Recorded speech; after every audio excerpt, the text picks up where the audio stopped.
let's have a snowball fight, but make it musical.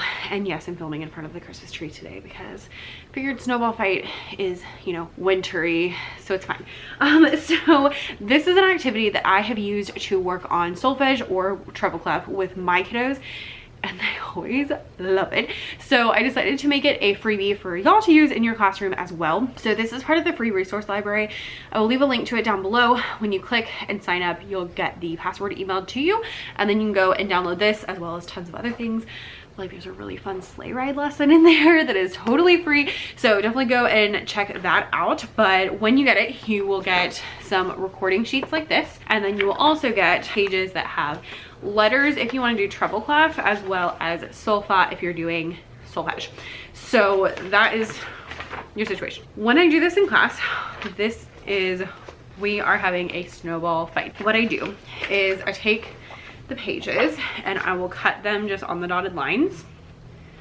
Apparently we're doing treble clef today. I really should not be using these. These are my fabric scissors, but here we are. So cut on the dotted line. And then the next step is to literally just take all of the little cards and just crumple them all up. So once you have all of those crumpled up, I usually put them into like a bucket or something just to make it easier. And I'll tell the kids we're gonna have a snowball fight. Everyone gets a page like this and they put their name on it. After they do that, then I take all of the snowballs and I go inside the room and I just throw them up in the air. Your job is to find one snowball, the closest snowball to you, pick it up, unfold it, and find what it says. So mine says C.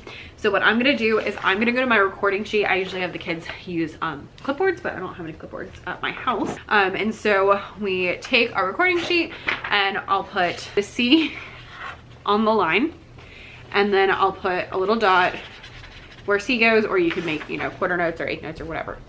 Okay, after that, then I ball up my paper, and everyone else does that too.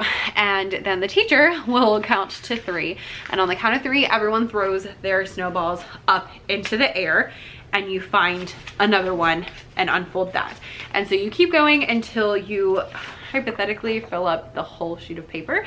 So you would have 16 different options, and then you have a whole composition. A couple of things that I like to do with this. First of all, just classroom management wise, I would like to mention I have always done this with not so great, not super well behaved students or classes. So if you're concerned about that, like, totally get you. And there are some I definitely would not do this with. But a couple things that have helped. I always emphasize that we're throwing it up into the air and not at anybody. And if you do throw it at anyone, you immediately go sit out and you have a 0. I've never had anyone throw them at anybody. Also, if they do throw them at someone, they don't hurt because it's just paper. So like, it's not a big deal anyway. The other thing classroom management wise that I will say is that I don't always finish the whole thing.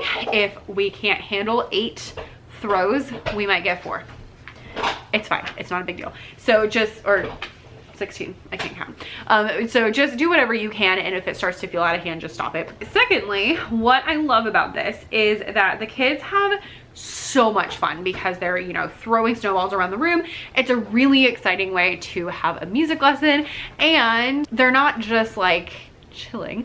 They are actually learning a lot because they have to find the notes on the staff and they have to write them in and identify them. I have them write them and identify them with the letter or with the solfa because I want to make sure that I know they've got the right thing. So if they just put the dot, then maybe they got C, maybe they got F and it put it in the wrong spot. And so having them put it underneath makes it so that I have something to grade afterwards and I can see who is correct. So I can see, yes, that is actually C. So that is why I really like this. I have used this as assessments many times. It's just a really fun, really exciting way, especially if it's like right before the holiday break.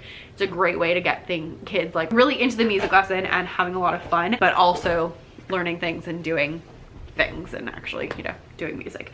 Now, once you have your compositions, you could have the kids color in the snowflakes. You could put these on the wall. You could use them as assessments, and you could even have them play them or sing them.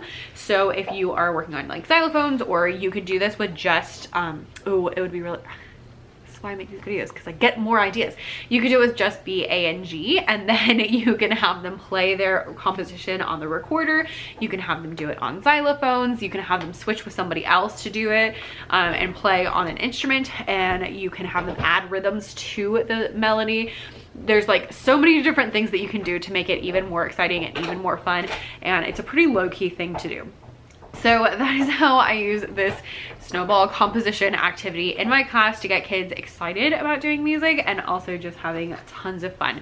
So hope you want to try it too. It's free. I'll link it down below. And that's really all I have for this really short video. So have a great time. Your kids will thank you. You'll thank me. And you're welcome in advance.